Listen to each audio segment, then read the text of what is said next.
ډاکټر محمد اشرف غني داسې مهال د هیواد جمهور رئیس و چې افغانستان هم مهاله له دریو سیاسي، امنیتي او اقتصادي انتقالونو سره مخ و. په ورته مهال پراخه بېوزلي او بیکاري، بېساري ناامني او ژور اداري فساد موجود و. په دغسې حالت کې بدلون رامنځته کولو ارادې، استقامت او لازم کار ته اړتیا لرله چې جمهور رئیس غني پر دغو ستونزو د برلاسه کېدو لپاره له هرې دقیقې او ساعت ګټه پورته کړه. جمهور رئیس له 9600 څخه زیاتې غونډې شخصا په خپله رهبري کړې دي. له دې ډلې له 8700 څخه زیات موارد د خلکو له بېلابېلو اقشارو سره انفرادي او جمعي لیدنې وي. په دغو غونډو کې له 301,000 څخه زیاتو خلکو سره ملاقات شوی، یعنی په اوسط ډول په ورځ کې له 211 تنو سره. جوړې شوې غونډې په حکومتولۍ، قضایي، امنیتي او دفاعي مسایلو، نړیوالو اړیکو او بهرنیو، اداري او اقتصادي سفرونو، زیربناو او ټولنیزو مسایلو وي. جمهور رئیس په دغو غونډو کې د مسؤلینو د راپورونو او د خلکو د نظرونو په ترلاسه کولو سربیره د خلکو نظریاتو شریکولو ته هم زمینه برابره کړې ده. په هره برخه کې د وضعیت ښه والي لپاره لازمې لارښوونې کړې دي. د بیلګې په توګه ویلی شو چې د اقتصاد او زیربنا په سکتور د تمرکز پر ایجاد او په دې برخه کې د کړنو موثریت لوړ شوی او موږ په دې کلونو کې د اقتصادي ودې د ښه والي شاهدان یو. همداراز د ملي تدارکاتو کمیسیون فعالیتونه د دې لامل شوي چې په قراردادونو کې 40.4 میلیارد افغانۍ سپما وشي چې د امنیتي او دفاعي ځواکونو د شهیدانو وارثینو ته د کوپن ویش پروګرام پیل د همدې سپما نتیجه ده.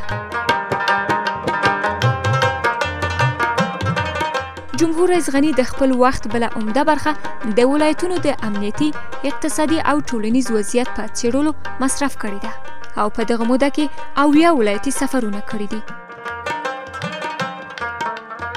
جمهور رئیس په دې سفرونو کې د خلکو له بېلابېلو اقشارو لکه سیمه ییزو متنفذینو، علماو، ښځو، ځوانانو او د مدني ټولنې له غړو سره کتلي او د اړتیا پر مهال په هغه ولایت کې تر یوې زیاتې ورځې تېرې کړې دي.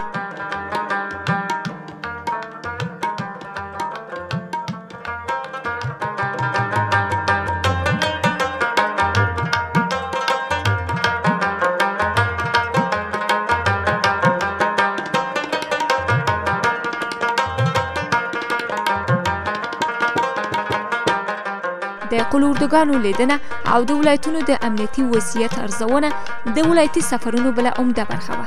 جمهور رئیس 36 ځلې د قلوردګانو لیدنې ته ورغلی او د سرتیرو وضعیت یې له نږدې ارزولی دی.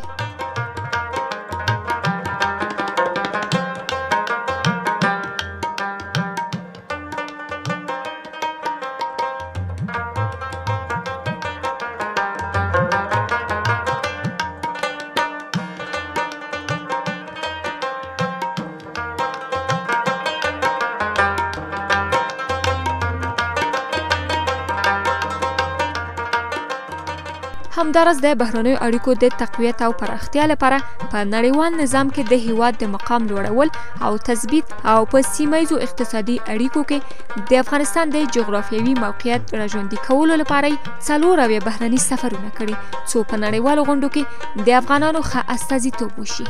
د جمهور رئیس د بېوقفې کار پایله د دولتدارۍ په چارو کې د تحرک رامنځته کول دي چې پایله د پراختیایي اساساتو بنسټ ایښودل، د امنیتي او دفاعي ځواکونو استحکام، د داخلي تولیداتو او صادراتو زیاتوالی او د افغانانو په مالکیت د سولې په اړه عمومي اجماع رامنځته کول دي په هغه ډول چې د افغانستان د راتلونکي په اړه د نړیوالو لید د هوساینې، ثبات او امنیت زیری دی.